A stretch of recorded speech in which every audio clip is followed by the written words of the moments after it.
नमस्कार दोस्तों, Moni official voice में आपका स्वागत है।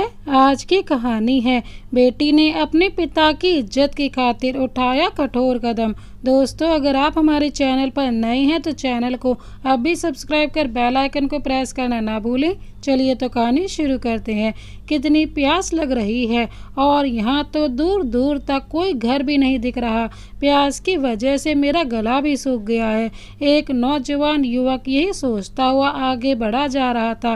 राजस्थान के एक छोटे से गांव में एक नौजवान पसीने से लथपथ चला जा रहा था। नौजवान एक घर के सामने रुक गया। घर का दरवाजा खुला हुआ था, फिर भी नौजवान ने औपचारिकता का परिचय देते हुए दरवाजे की कुंडी खटखटा दी। कुछ ही पल में एक बहुत खूबसूरत लड़की आई। बड़ी बड़ी नीली आंखें, गुलाबी होठ पंखुड़ियों से लग रहे थे और कमर से भी नीचे लहराते काले बाल। नौजवान उसकी खूबसूरती को देखता ही रह गया और भूल गया कि वह यहाँ क्यों आया है। लड़की ने कहा, जी कहिए। नौजवान ने अपनी आंखों को मलते हुए अपने हाथ जोड़े और बोला, जी मेरा नाम रमन है, मैं मुंबई से आया हूँ। मैं फिल्म इंडस्ट्री में काम करता हूँ। आपके गांव में हमारे बॉस राहुल जी की फिल्म की शूटिंग चल रही है। बाकी यूनिट के लोग तो खाना खाने शहर चले गए, पर मेरे बॉस ने मुझसे कहा कि देखो, गांव में किसी संपन्न परिवार का घर हो तो मैं उन्हीं के यहाँ भोजन कर लूँगा। तो मुझे किसी ने बताया कि सिर्फ पूरे गांव में आपका ही घर है, तो मैं यहाँ चला आया। क्या मेरी बॉस के लिए आपके यहाँ भोजन मिल जाएगा? देखिए, मेरे बॉस भोजन का पेमेंट कर देंगे। लड़की को जवाब देते उससे पहले ही अंदर से आवाज़ आई, कौन आया है? लड़की बिना कुछ जवाब दिए ही अंदर चली गई। 10 मिनट तक जब कोई वापस नहीं आया तो नौजवान पास में रखी सफ़ेद तार से बनी हुई कुर्सी पर बैठ गया। आटा चक्की का पट्टा फटाफट की आवाज़ के साथ तेज स्पीड में भाग रहा था और कमरे में छोटी बड़ी ढेर सारी लाइन लगी हुई थी। शायद उनमें गेहूं ही भरे होंगे। ऐसा लग रहा था जैसे 10 से 15 दिन की पिसाई एक साथ आ गई हो। थोड़ी ही देर में 50 से 55 साल के एक अधेड़ आदमी सामने से आते दिखाई दिए, जिसने सफ़ेद धोती कमीज और सर पर पगड़ी बांधी हुई थी। कपड़े सिर्फ नाम के ही सफ़ेद थे, बाकी उनमें जगह जगह में मिट्टी लगी हुई थी।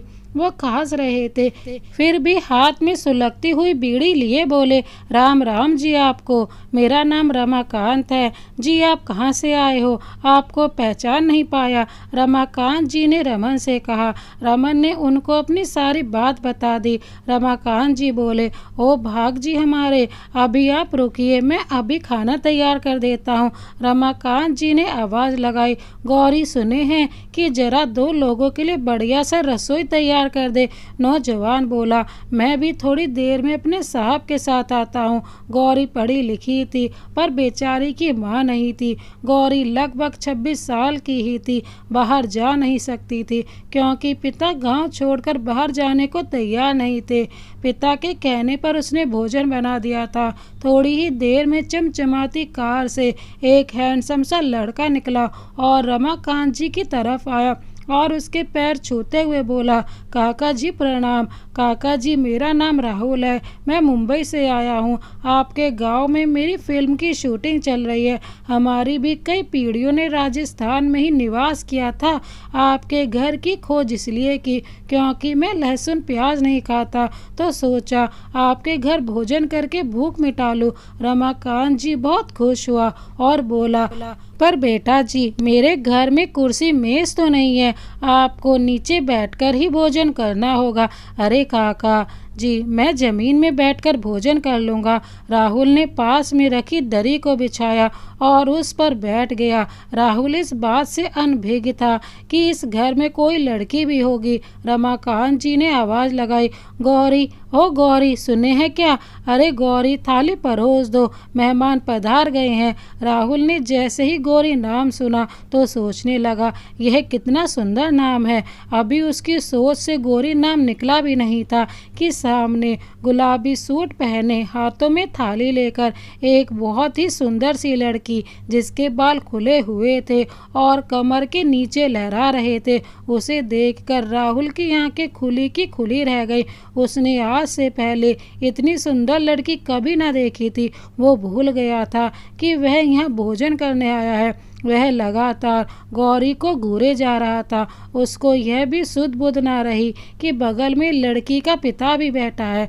रमाकांत जी ने राहुल के कंधे पर हाथ रखा और बोला, बेटा खाना खाओ।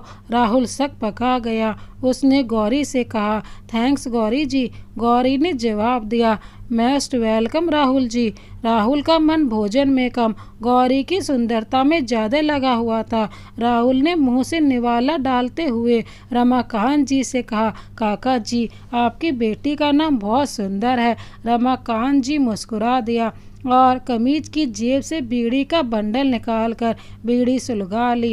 राहुल ने गौरी से कहा, गौरी जी आपने बहुत अच्छा भोजन बनाया है। गौरी ने जवाब दिया, thank you so much. Ramakant ji ने मुंह से बीड़ी का धुआं निकाला और राहुल से कहा, हमारी बेटी अंग्रेजी खूब बोल लेती है जी। राहुल ने गौरी से कहा कि आप इतना पढ़ी लिखी हैं, फिर गांव में क्यों यहीं जॉब क्यों नहीं करती हो। गौरी बोली, जी मैंने बीएड किया है और मैं एक ट्रेन टीचर भी हूँ। मेरी सरकारी जॉब भी थी, पर मैं बाबूजी को अकेला छोड़कर नहीं जा सकती थी और बाबूजी गांव नहीं छोड़ सकते। बाबूजी की यह आटा चक्की है, इसी से हम बाप बेटी का गुजारा हो जाता है। अरे वाह गौरी जी, आप तो बड़ी हाजिर जवाब हैं। राहुल ने गौरी की तरफ देखते हुए कहा। राहुल भोजन कर चुका था, लेकिन वो अभी भी गौरी को ही देके जा रहा था। गौरी लोटे में पानी लिए खड़ी थी। उसने राहुल के हाथ धुलवा दिए। तभी राहुल ने गौरी से कहा, गौरी जी आप बहुत सुंदर हो। ये सुनकर गौरी ने आंखें घनी पलकों से अपनी नीली आंखों को ढक लिया। राहुल ने रमाकांत जी से कहा, काका जी आपका और आपकी बेटी गौरी का बहुत बहुत धन्यवाद इतने स्वादिष्ट भोजन के लिए। राहुल ने अपनी जेब से 2000 का नोट निकाला और रमाकांत जी के हाथ में रख दिया। दूर खड़ी गौरी को यह बात नागवार गुजरी। हेलो मिस्टर, मैं नहीं जानती कि आपका नाम क्या है, पर इतना जरूर जानती हूँ, आप जैसे बड़े लोगों के पास चाहे कुछ ना हो, पर एटीट्यूड कूट कूट कर भरा होता है। गौरी ने 2000 का नोट राहुल के हाथ में रखते हुए कहा, यह कोई रेस्टोरेंट नहीं है कि भोजन किया और पैसे फेंक दिए। इतना कहकर गौरी अंदर चली गई। राहुल अचंभित रह गया और गौरी के कई बात पर खिसिया भी दिया। 2 मिनट में गौरी फिर अंदर से बाहर आ गई। राहुल ने उससे कहा, मुझे माफ़ करिएगा गौरी जी, प्लीज़ मुझे माफ़ कर दीजिए। मैंने तो सिर्फ इसलिए पैसे दिए थे कि मुझे तो यहाँ 2-3 दिन रुकना है। अगर बुरा ना लगे तो क्या मैं जब तक यहाँ हूँ आपके हाथ का भोजन कर सकता हूँ। गौरी कुछ न बोली, लेकिन रमाकांत जी कहने लगे, यह आपका ही घर है जी, रोज़ दोनों वक्त आप खाना खाने आ सकते हो। राहुल ने धन्यवाद किया और गौरी की तरफ मुस्कुराकर बाहर निकल गया। आज तो गौरी ने बिना कहे ही भोजन तैयार कर लिया और राहुल का इंतजार करने लगी। गौरी शाम का खाना बनाकर रसोई के पास बैठी राहुल का इंतजार कर रही थी। गौरी बेटी, मेरे मन में एक बात आ रही है। रमाकांत जी ने अपनी बेटी गौरी का हाथ पकड़ते हुए कहा, जी बाबूजी बोलो, कोई बात है। गौरी ने अपने पिता से कहा, बेटी मैं सोची हूँ कि तू फिर से नौकरी कर ले, मैं चला जाऊँगा थारे साथ। कब तक ये चक्की के आगे अपना माथा दुखाती रहेगी। सच बाबूजी, गौरी ने खुश होते हुए कहा। वह आगे कुछ बोलती उससे पहले राहुल की गाड़ी की आवाज़ सुनाई दी, जो लगभग दरवाजे पर रुक चुकी थी। काका जी प्रणाम। राहुल ने रमाकांत जी के पैर छूते हुए कहा और गौरी से हेलो किया। आज तो गौरी ने काला सूट, उसके ऊपर लाल दुपट्टा ओढ़ रखा था। राहुल फिर से सोचने लगा, भला कोई इतना सुंदर कैसे हो सकता है। रमाकांत जी ने कहा, आओ जी बिराजो। राहुल का ध्यान अब रमाकांत जी पर था। रमाकांत जी ने कहा, आज थारे वास्ते रसोई तो बनी कोनिया, पर कोई बात ना जी, मारे लाडो भी झट से रसोई तैयार कर देगी। पर काका जी, आज तो हम भोजन करने ही नहीं आए हैं। मैं तो आपसे कुछ पर मैंने तो आपके लिए खाना बना लिया। गौरी ने राहुल की बात बीच में ही काट दी। अगर ऐसा है तो लगा दीजिए, वैसे भी कोई रेस्टोरेंट तो है नहीं कि टाइम बे टाइम भोजन नहीं मिलेगा। इतना कहकर राहुल और वो दोनों हंसने लगे। गौरी अंदर चली गई। रमाकांत जी बोले, कि मांगने आए हो जी? मेरे पास तो कुछ भी ना है। हाँ, शेर दो शेर आटा दे सकूँ हूँ। इतना कहकर रमाकांत जी ने जेब से बीड़ी का बंडल निकाला और बीड़ी सुलगा कर हंसने लगे। काका जी, मैं आपसे गौरी का हाथ मांगने आया हूँ। क्या मैं आपकी बेटी गौरी को अपना जीवन साथी बना सकता हूँ? रमाकांत जी अचंभित हो गए। उनके पास कहने को शब्द नहीं थे। मैं इस काबिल ना हूँ जी कि अपनी बेटी को ब्याह थारे से कर सकूं। बहुत गरीब हूँ जी, और 2 टाइम की रोटी भी बड़ी मुश्किल से मेरी लाडो दिन रात यह चक्की के आगे अपने माथों फोड़े है, जब जाकर घर में चूल्हो जले है। ना जी ना, मैं तो करनो तो दूर सोच भी को नहीं सकूं। पर काका जी, आप चिंता ना करें, मैं आपसे सिर्फ गौरी को मांग रहा हूं, दहेज नहीं। मुझे आपसे कोई भी दहेज नहीं चाहिए। अब तो हाँ कर दीजिए, फिर सारा कुछ मैं ही करूँगा और आपको भी यहाँ अकेला नहीं छोड़ूंगा। आप भी मेरे साथ मुंबई चलेंगे, राहुल ने रमाकांत जी को समझाते हुए कहा। इतने में गौरी थाली लेकर आ गई। उसने थाली राहुल के सामने रख दी। सामने राहुल का असिस्टेंट रमन खड़ा था। अरे रमन जी, आपने कल भी भोजन नहीं किया था, आप भी बैठिए ना, मैं अभी थाली लगा कर आई। राहुल ने मुड़कर रमन को देखा तो रमन ने गौरी की तरफ हाथ जोड़े और गाड़ी में जाकर बैठ गया। रमाकांत जी बोले, आप तो जीमो खाओ, मैं गौरी से बात करके तने कल बता दूंगा की बात है। बाबूजी, गौरी ने अपने पिता से कहा। मैं बताता हूँ क्या हुआ, राहुल ने गौरी की तरफ देखते हुए कहा। राहुल ने सारी बात गौरी से कह दी। गौरी को सबसे अच्छी यह बात लगी कि शादी के बाद बापूजी मेरे साथ ही रहेंगे। गौरी को यह प्रस्ताव पसंद आ गया। उसने कहा, ठीक है, जैसे बाबूजी कहेंगे मैं कर लूँगी। इतना कहकर गौरी अंदर चली गई। रमाकांत जी बोले, मैं आपके साथ नहीं जा सकता, गांव वाले क्या सोचेंगे कि बेटी को ना जाने किसने दे दी। राहुल ने कहा, मैं ही गांव वालों के सामने ही गौरी से शादी करूंगा। 3 दिन में राहुल ने गांव में ही अपनी और गौरी की शादी का इंतजाम कर लिया और बड़ी धूमधाम से गौरी की रीति रिवाज के हिसाब से शादी के बंधन में बन गया। राहुल ने अपनी शादी की खबर अपने परिवार को भी दे दी थी। परिवार वालों को खुशी हुई कि राहुल ने कम से कम शादी तो कर ली। गौरी खूबसूरत तो पहले से ही थी, पर राहुल की पत्नी बनकर और भी निखर गई थी। गौरी जैसी जीवन साथी पाकर राहुल बेहद खुश था। राहुल सोच रहा था कि कितनी सुंदर पत्नी मिली है और आज गौरी को अपने ससुराल जाना था। वह तीनों जयपुर में मुंबई उड़ान भरने के लिए फ्लाइट में बैठ गए। शाम 7 बजे वह लोग मुंबई पहुंच चुके थे। राहुल ने अपने आने की सूचना पहले ही अपने परिवार को दे दी थी। एयरपोर्ट पार्किंग में चमचमाती एक बड़ी सी गाड़ी खड़ी थी। राहुल की मां ने यह गाड़ी गौरी को मुंह दिखाई में देने के लिए खरीदी थी। सबसे पहले राहुल अपने ससुर को गाड़ी में आगे की सीट पर बैठा दिया और पीछे बैठी गौरी ने राहुल से कहा, मुझे बड़ा डर लग रहा है, मैं कैसे एडजस्ट कर पाऊंगी खुद को आपकी फैमिली में। मैं आप लोगों के तौर तरीके भी नहीं जानती, आपका रहन सहन और भी बहुत कुछ सब मेरे लिए अलग होगा। मुझे तो बहुत चिंता हो रही है। राहुल ने गौरी के हाथों को अपने हाथ में लिया और कहने लगा, गौरी तुम तो बेकार में इतना सोच रही हो, ऐसा कुछ भी नहीं है। एक बार तुम फैमिली से मिलकर तो देखना, तुम्हें अपनी पलकों पर बिठा के रखेंगे और फिर मैं किस लिए हूँ, मैं तुम्हारा कदम कदम पर साथ दूंगा। गौरी के पिता को तो ऐसा लग रहा था जैसे वह जन्नत में आ गए हों। सोच रहे थे मरने के बाद लोग इसी स्वर्ग में आते होंगे। रमाकांत जी सोच रहे थे जरूर गौरी ने पिछले जन्म में बहुत अच्छे कर्म किए होंगे, तभी तो इतना अच्छा घर परिवार मिला है। गौरी बस 5 मिनट में तुम्हारे सपनों का महल आने ही वाला है, राहुल ने गौरी से कहा। गौरी के दिल की धड़कनें तेज हो गईं। राहुल की गाड़ी बंगले में जैसे ही पहुंची तो गौरी ने देखा एक सफ़ेद रंग का महल सिंदूरी लाइटों से जगमगा रहा था। महल में लाल लाल झालर हरे हरे पौधों पर जगमगा रही थी।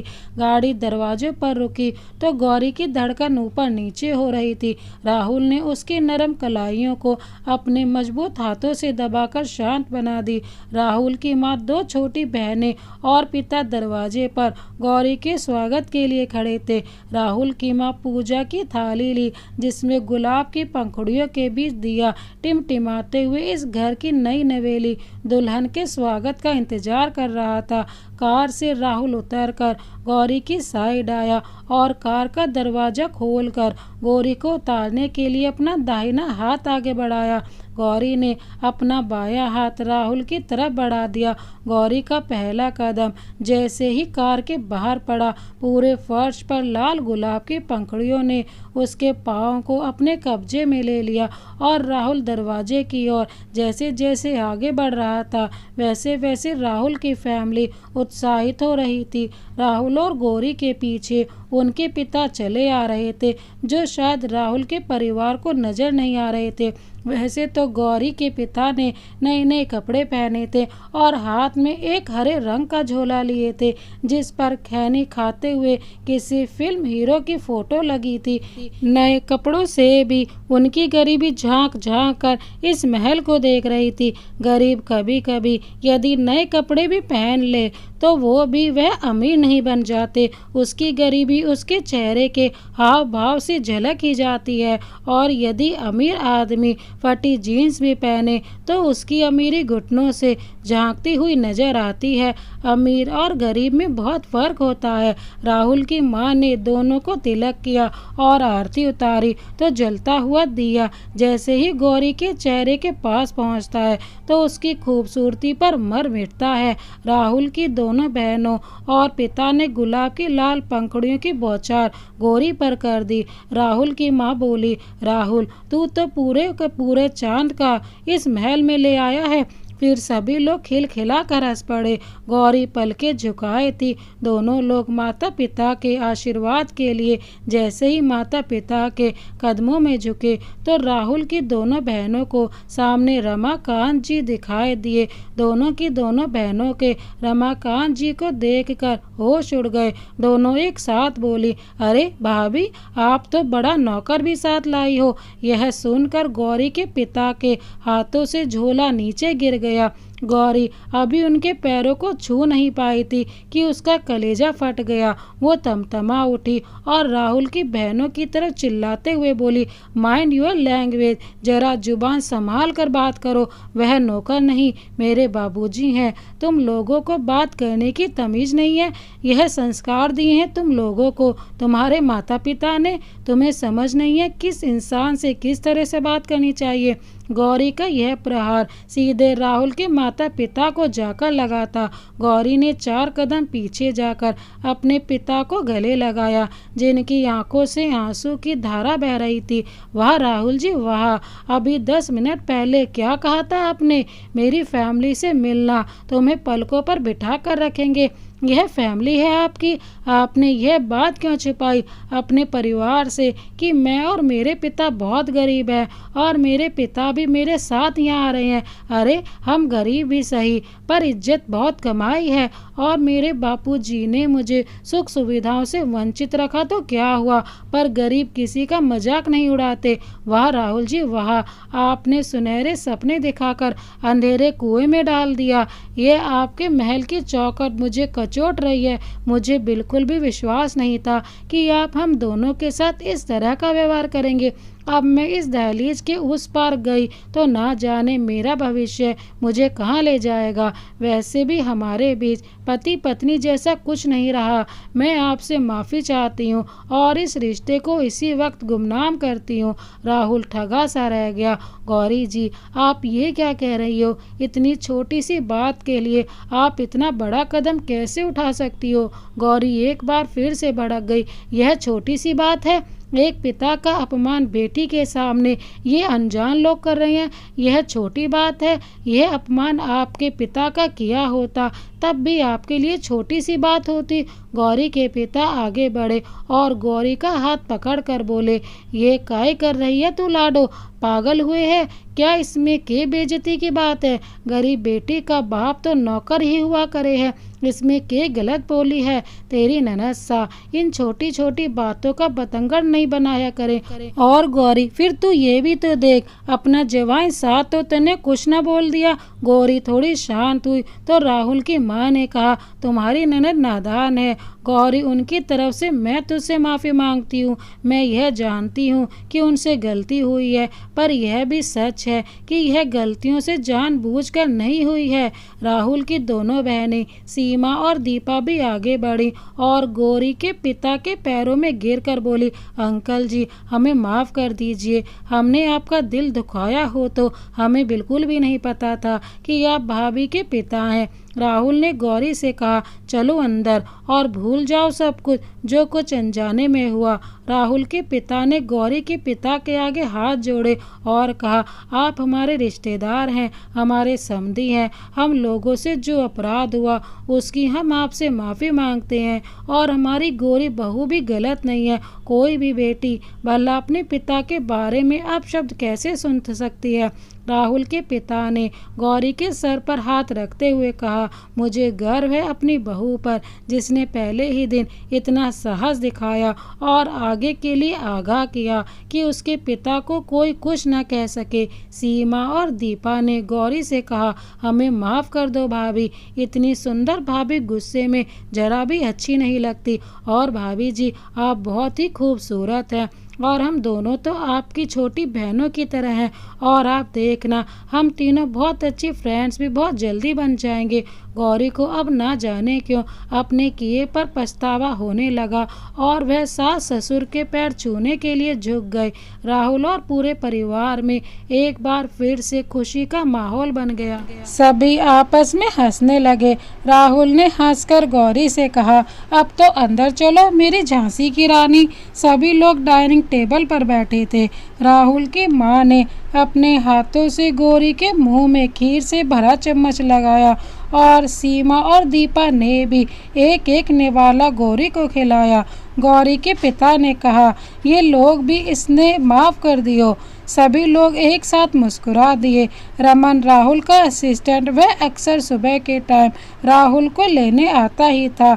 राहुल की शादी से पहले भी उसका आना जाना लगा रहता था क्योंकि सबसे पहले गांव में गौरी को उसी ने देखा था, तो वह भी गौरी की खूबसूरती पर मर मिटा था। वह पहले ही दिन से अपना दिल गौरी को दे बैठा था।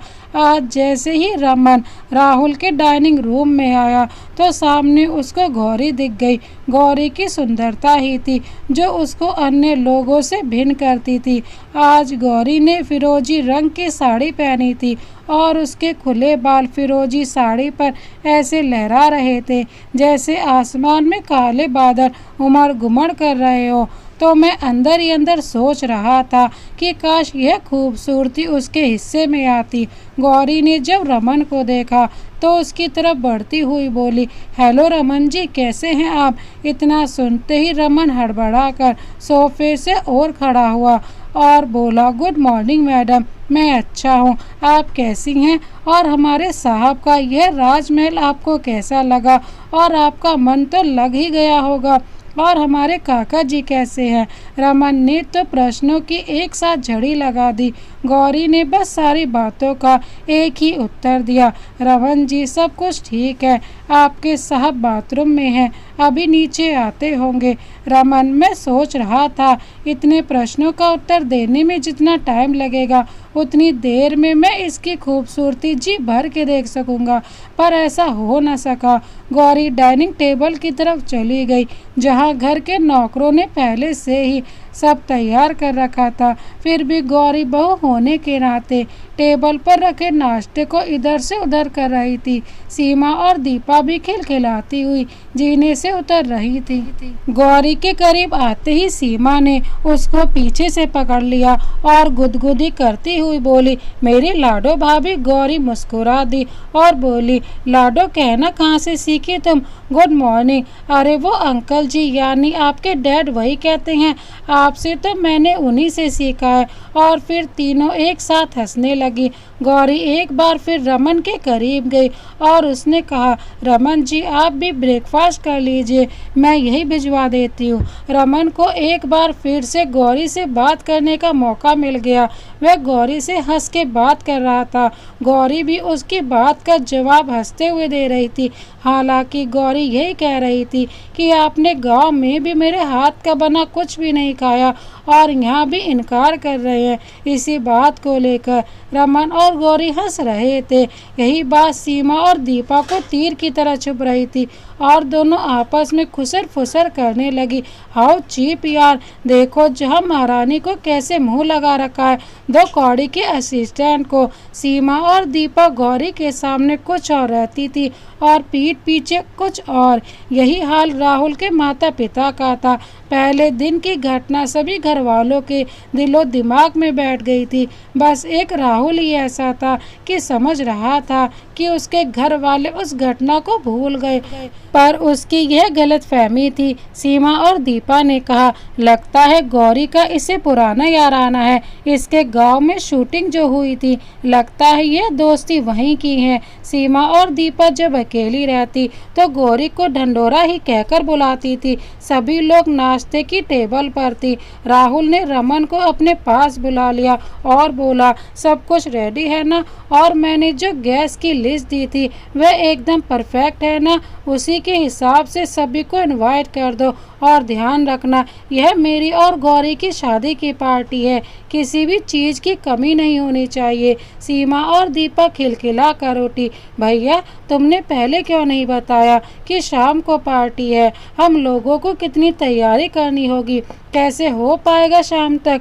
राहुल सिर्फ मुस्कुरा दिया। रमन ने जाते जाते सभी को झुककर नमस्कार किया और गौरी की तरफ देखकर आंखों ही आंखों के एक नमस्कार का संदेश दे दिया। सीमा और दीपा की नज़र रमन पर ही टिकी थी। सीमा अपनी कौनी से दीपा को मारकर यह बताया कि देखो, रमन की आंखों की तरफ मुंबई के जाने माने बिजनेसमैन और फिल्म इंडस्ट्री के बड़े बड़े कलाकार मॉडर्न गौरी और राहुल की रिसेप्शन पार्टी में आए थे। राहुल की रिसेप्शन पार्टी में आए लाइट म्यूजिक के बीच लोग एक दूसरे से बातें कर रहे थे। राहुल की दोनों बहनों की नज़र जब गौरी के पिता पर गई तो उनको लगा, आज तो यह बुढ़ा इज्जत की धज्जियां उड़ा देगा।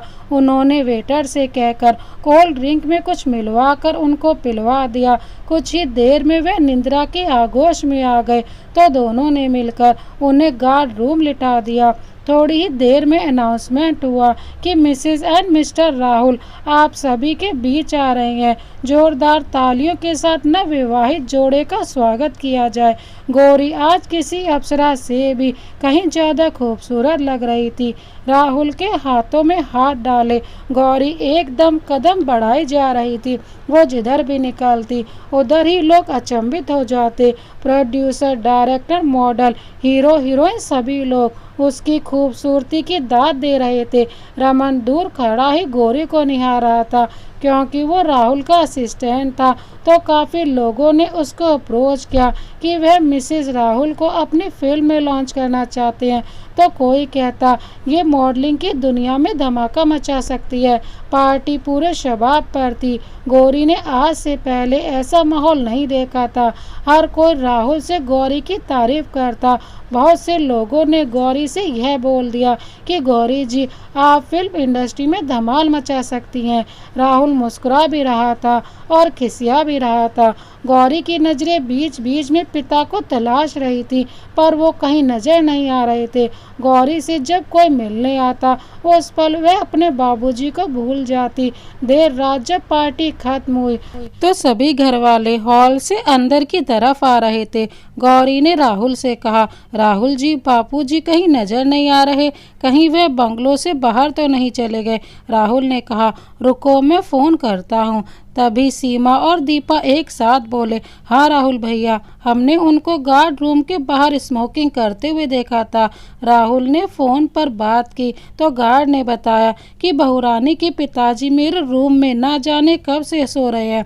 राहुल ने गौरी से कहा, गौरी तुम अंदर चलो, मैं बाबूजी को लेकर आ रहा हूँ। गार्ड की सहायता से राहुल गौरी के पिता को ड्राइंग रूम तक ले गया। गौरी अपने पिता को देखकर परेशान होते हुए उनके करीब आ गई और उनको पकड़ते हुए राहुल से पूछने लगी, क्या हुआ है बापूजी को? राहुल ने कहा, कुछ नहीं हुआ, थक गए होंगे इसीलिए नींद आ गई होगी।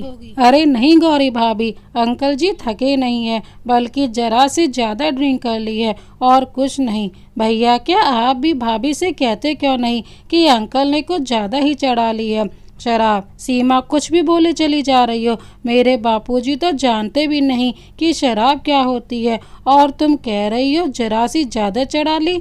बोलने से पहले सोच तो लेती कि क्या बोल रही हो। जस्ट शट अप गौरी, सीमा सही कह रही है कि इन्होंने जरा से ज़्यादा ड्रिंक कर रखी है। मैं तुम्हें बताना नहीं चाहता था कि तुम परेशान हो जाओगी, लेकिन तुम तो बिना सच्चाई जाने ही भड़क रही हो। हर बात तुम ही सही नहीं हो सकती। इस बार राहुल गौरी पर भड़क उठा, पर यह सच है राहुल जी, मेरे बाबूजी ड्रिंक नहीं करते। हम लोगों की इतनी कमाई नहीं होती थी कि एक गरीब पिता अपनी जवान बेटी के सामने शराब पीकर आए।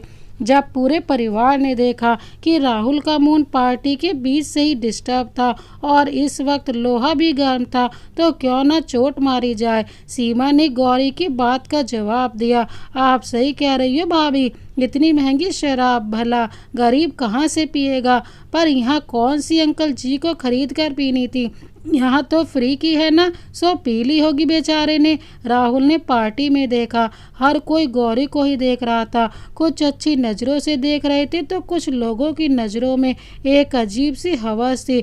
मुझे तो कोई पूछ ही नहीं रहा था। इस वजह से उसका दिमाग खराब था और वह गौरी पर भड़क उठा। सभी अपने अपने कमरे में चले गए। राहुल भी धड़क कर सीढ़ी चढ़ते हुए अपने कमरे में चला गया। अब गौरी और उसके पिता ही बाहर रह गए थे।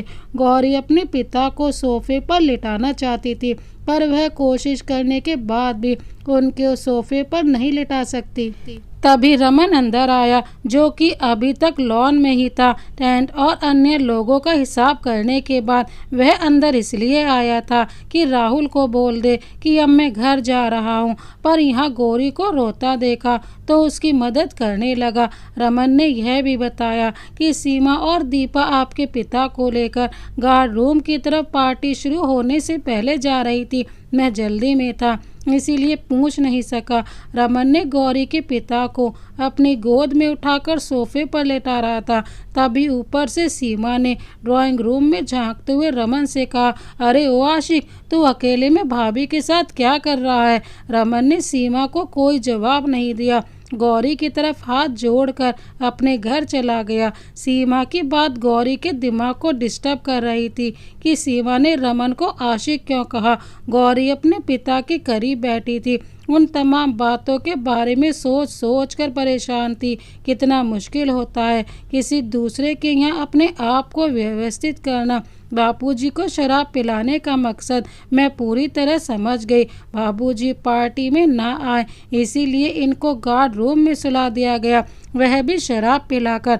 आज शराब पिलाई, कल को जहर भी दे सकते हैं। इन ऊंचे महलों वाले लोग गरीब के साथ कब क्या कर दे कोई भरोसा नहीं है। गौरी तमाम उलझनों में उलझी हुई थी। पूरी रात गुजर गई, ना राहुल नीचे आया ना उसका कोई घर वाला। गौरी के पिता की जब आँख खुली तो उसने पूछा, क्या बात है गौरी, तू इतनी परेशान काहे को लागे है? कुछ नहीं बाबूजी, जल्दी नहा धो लो, मैं परेशान क्यों नहीं। गौरी के पिता ने बीड़ी जलाई और वहाँ से चले गए। तभी राहुल जीने से उतरकर गौरी के कंधों को पकड़कर बोला, I am sorry Gauri, don't touch. रात को पूरी बात भी नहीं जानी समझी और मुझ पर पूरे परिवार के सामने चिल्लाने लगे। गौरी ने राहुल के हाथों को अपने कंधों से हटाते हुए कहा, मैं यहाँ आपकी अर्धांगिनी बनकर आई हूँ मिस्टर राहुल, और आप ही मेरी इज्जत तार तार करोगे अपने परिवार वालों के सामने। इसकी मुझे उम्मीद नहीं थी। आपको पता है, बाबूजी को शराब आपकी बहनों ने पिलाई और गार्ड रूम में बेहोशी की हालत में सुला गए। अभी गौरी आगे कुछ कहती, उससे पहले सीमा और दीपा तालियां बजाती हुई जीने से उतर रही थी। वह बोलती जा रही थी, वाह भाई वाह, क्या बात है नंडोरा, I mean so call Gauri. ये सच है कि हमने उस देहाती बूढ़े को गार्ड रूम में सुलाया, पर यह नहीं बताया कि क्यों। मैं बताती हूँ आपको भैया। आपको पहले रमन ने इसके पिता को जमकर शराब पिलाई, फिर जब वह नशे में बड़बड़ाने लगे, रमन जी थोड़ी और पिला दो, थोड़ी और पिला दो। तब रमन ने देखा कि ये बेकाबू हो गया तो उसको छोड़कर वहीं मेहमानों के साथ व्यस्त हो गया। फिर मुझे और दीपा को उस बूढ़े पर तरस आया तो उसको गार्ड रूम में सुला दिया। इसमें क्या खता कर दी हम बहनों ने। राहुल अपनी बहनों पर चिल्लाने लगा, यह क्या लगा रखा है बुढ़ा बुढ़ा, क्या अपनी तमीज भूल गई हो। उन लोगों का इतना शोर शराबा सुनकर राहुल के माता पिता भी आ गए। उसने अपने भाई से कहा, वारे मेरे भैया, कितना भोला है तू। मुझ पर चिल्लाने से पहले अपनी इस खूबसूरत बीवी से पूछिए कि यह रात भर अपने आशिक रमन के साथ यहाँ क्या कर रही थी। गौरी ने अपना आपा खो दिया और इतनी तेजी से चीखी, बदतमीज लड़की, तेरी इतनी हिम्मत कि तू मेरे चरित्र पर उंगली उठाए। तू मुझे बताएगी कि मेरा कैरेक्टर क्या है, तुझे फाड़ के रख दूंगी। अगर एक शब्द भी तूने जुबान से निकाला तो सीमा सहित पूरा परिवार गौरी का यह चंडी रूप देखकर चार चार कदम पीछे हट गया। मेरे चरित्र को काले से पहले तो खुद को देख, तू क्या है। रमन रात को यहाँ क्यों आया था, यह राहुल का इशू है, तेरा नहीं। अगर मैं कहूँ वह तेरे कमरे से निकल कर आया था तो तुझे कैसा लगेगा। राहुल की माँ ने गौरी की तरफ उंगली उठाते हुए कहा, चुप करो गौरी, शर्म करो। अपनी ननद के बारे में ऐसी बात कहते शर्म नहीं आई तुझे। वाह मम्मी जी वाह, आपकी बेटी बेटी है और दूसरों की बेटी चरित्रहीन। आपका भी क्या लॉजिक है। आपकी नज़र में मैं किसी की बेटी नहीं हूँ क्या। मेरा कोई चरित्र नहीं है। तेरा चरित्र तो तूने पहले दिन ही दिखा दिया था। राहुल के पिता ने कहा। पूरे परिवार ने गौरी को घेर लिया। राहुल बुत बना खड़ा रहा। वाह पापा जी वाह, इतना दोगलापन मैंने कभी नहीं देखा। क्या बोला था आपने कि मुझे गर्व है अपनी गौरी बहू पर। क्या वह गर्व एक नाटक था। आज असलियत दिखा रहे हो। अपनी हद में रहो गौरी, तमीज से बात करो। पापा जी से संस्कारों की दुहाई देने वाली खुद भूल गई कि क्या होते हैं। भूल गई अपनी औकात। तुम क्या थी, आज पता चला तुम क्या हो। जरा उससे ज़्यादा बदतमीज हो। यहाँ से नारी के कीड़े नाली में ही मरना पसंद करते हैं। राहुल ने गौरी से कहा। गौरी का कलेजा फट गया।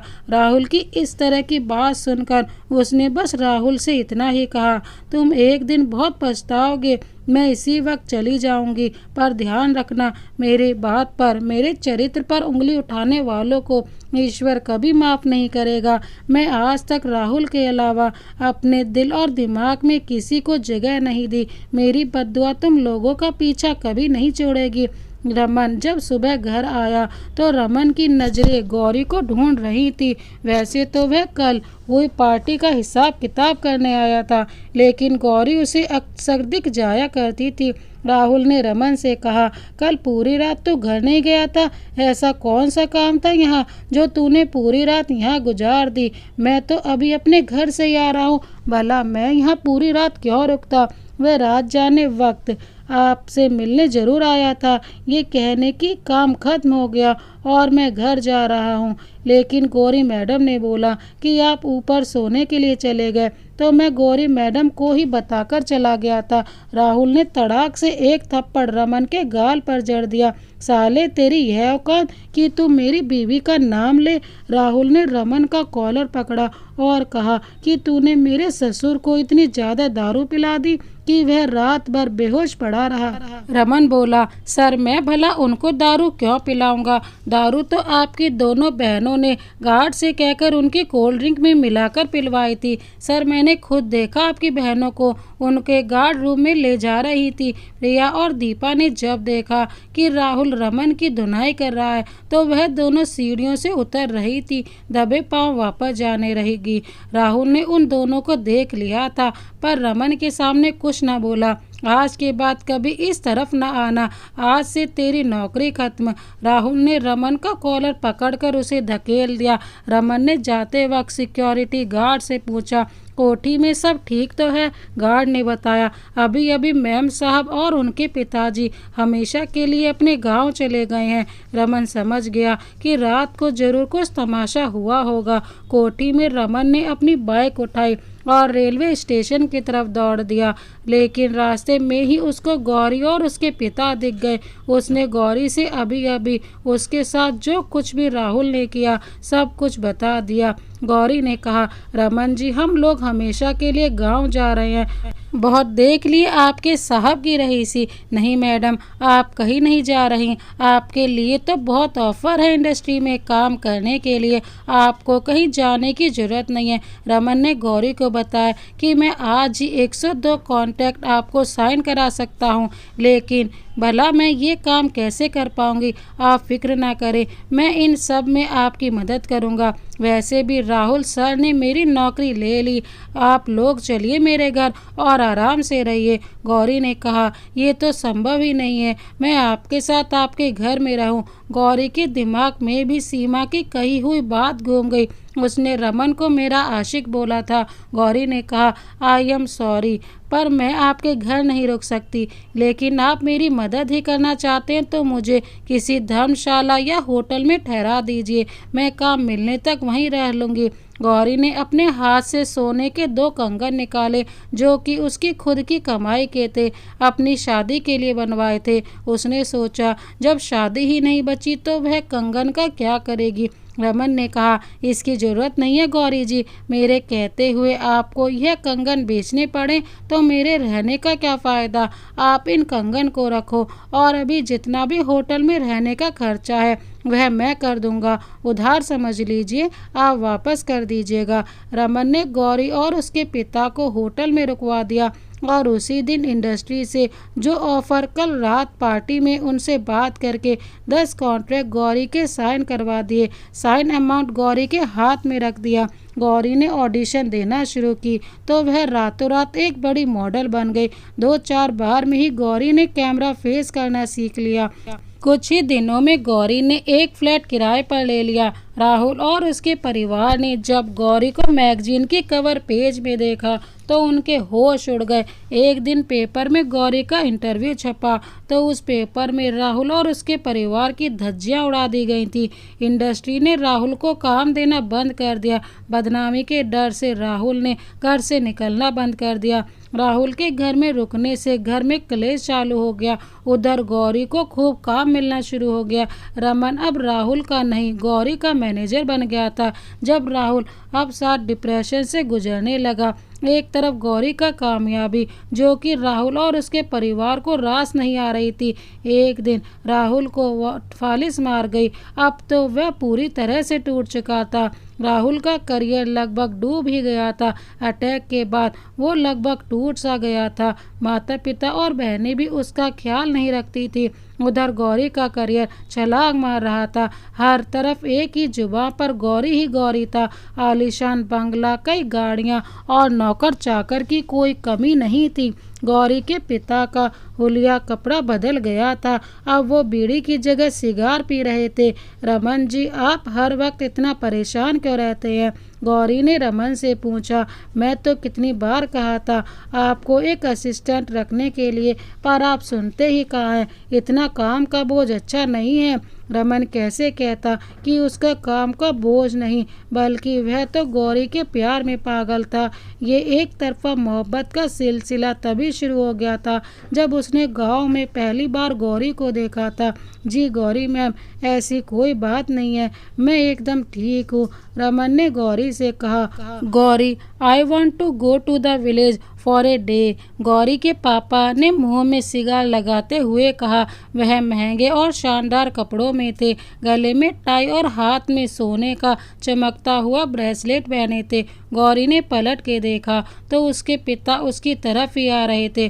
गौरी ने उनके करीब जाकर उनके गले में अपनी बाहों का हाथ डालते हुए मुस्कुरा कर कहा, ओ यस डैड, व्हाट नॉट, बताइए आपको कब जाना है? मैं रमन को बोलकर टिकट करवा देती हूँ, और अगर आपको बाय रोड जाना है तो गाड़ी लेकर चले जाइए। उधर सीमा और दीपा जब एक पैसे को तरस गई। जब भी बाजार में सेल्स गर्ल की नौकरी ज्वाइन कर ली, राहुल के इलाज में लाखों रुपए का खर्चा था, तो उसको अपना बंगला भी बेचना पड़ गया। राहुल के माता पिता वृद्ध आश्रम में जीवन बिताने गए। सीमा और दीपा को जो भी सैलरी मिलती वह सारी की सारी पीजी की फीस में भरने में चली जाती। राहुल अपाहिज था, दिन रात हॉस्पिटल में गौरी को याद करके रोता रहता था। पश्चाताप के आंसुओं से दिन रात उसका दिल रोता रहता। बार बार एक ही बात उसके दिमाग में आती, मैं किसी गरीब लड़की का सहारा न बन सका। राहुल के माता पिता दिन रात वृद्ध आश्रम में भूख के प्यासे पड़े रहते। उनकी दशा पागलों की तरह हो गई थी। जो रूखा सूखा मिल जाता वही खा लेते और दिन रात पश्चाताप की आग में जल रहे थे।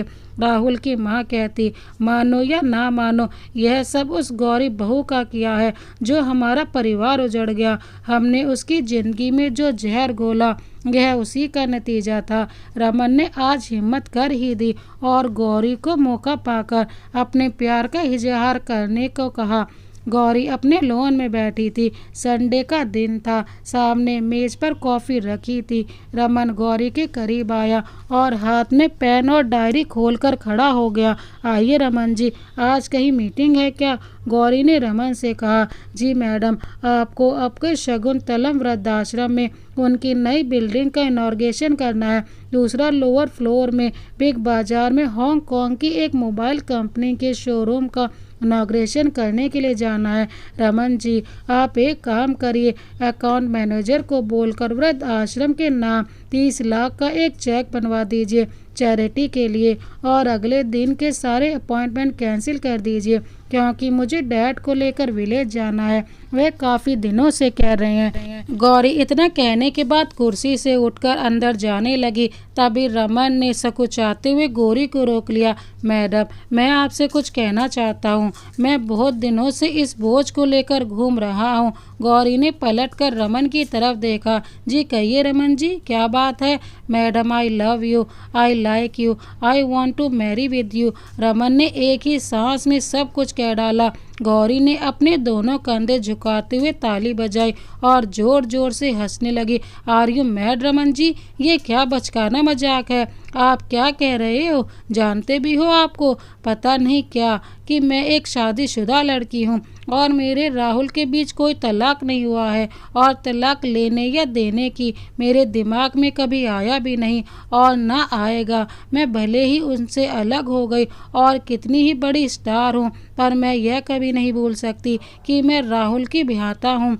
उसने यहाँ आज उसकी फैमिली ने मेरे साथ कुछ भी किया हो, पर मुझे विवाह करके राहुल ही मुंबई लाया था। मैं ये कैसे भूल जाऊँ कि मैं राहुल की भ्राता न होती तो मुंबई कैसे आती और कैसे इस मुकाम तक पहुँचती। माना कि आपने मेरी बहुत मदद करी है, पर इसका यह मतलब नहीं कि मैं आपसे शादी करके मेरे चरित्र पर लगे दाग वाली बातों को मोहर लगा दूँ। नहीं रमन जी, नहीं, मैं ऐसा सोच भी नहीं सकती, और आपको तो पहले दिन से अपना बड़ा भाई मानती आई हूँ।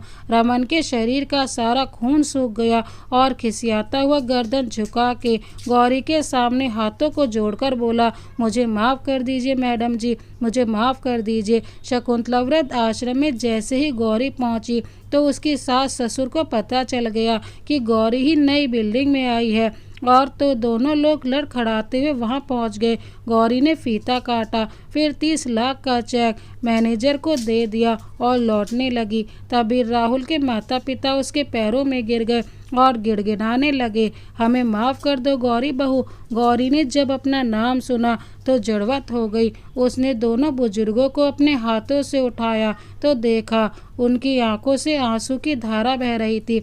उसको समझते देर न लगी। गौरी ने मैनेजर से कहकर उनको अपनी गाड़ी में बिठाया और उनको अपने साथ ले जाने लगी तो पत्रकारों ने गौरी को घेर लिया और 1000 तरह के सवालों की झड़ी लगा दी। गौरी ने बस इतना ही कहा, यह मेरे सास ससुर है, मैं इन्हीं को लेने आई हूँ। सीमा और दीपा भी इस तरह बिग बाजार में गौरी को पकड़ कर रोने लगी और बहुत गिड़गिड़ाने लगी। गौरी ने उन दोनों के सर पर हाथ फेरा और उनको भी अपनी गाड़ी में बिठाकर घर ले आए।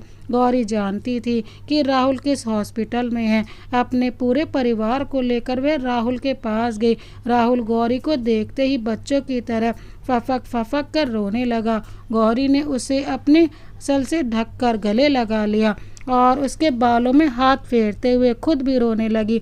राहुल को डिस्चार्ज कराने के बाद पूरा घर एक बार फिर से खुशियों से भर गया। सभी लोग पश्चाताप के आंसू बहा रहे थे। गौरी ने सभी को माफ़ कर दिया था। गौरी राहुल को लेकर अमेरिका चली गई ताकि उनका इलाज ठीक से हो सके। कुछ दिन में राहुल ठीक होकर इंडिया वापस आ गया। वापस आने के बाद उसने और उसके सभी परिवार वालों ने गौरी के पिता के पैरों में गिरकर माफ़ी मांगी। गौरी के पिता ने उन सबको माफ़ कर दिया। अब सभी लोग एक साथ मिलकर खुशी खुशी रहने लगे। दोस्तों, इस कहानी को अंत तक सुनने के लिए आपका बहुत बहुत धन्यवाद। इसी तरह की अन्य कहानियाँ देखने के लिए हमारे चैनल को अभी सब्सक्राइब कर बेल आइकन को प्रेस करना ना भूलें। Thank you so much. Vande Mataram.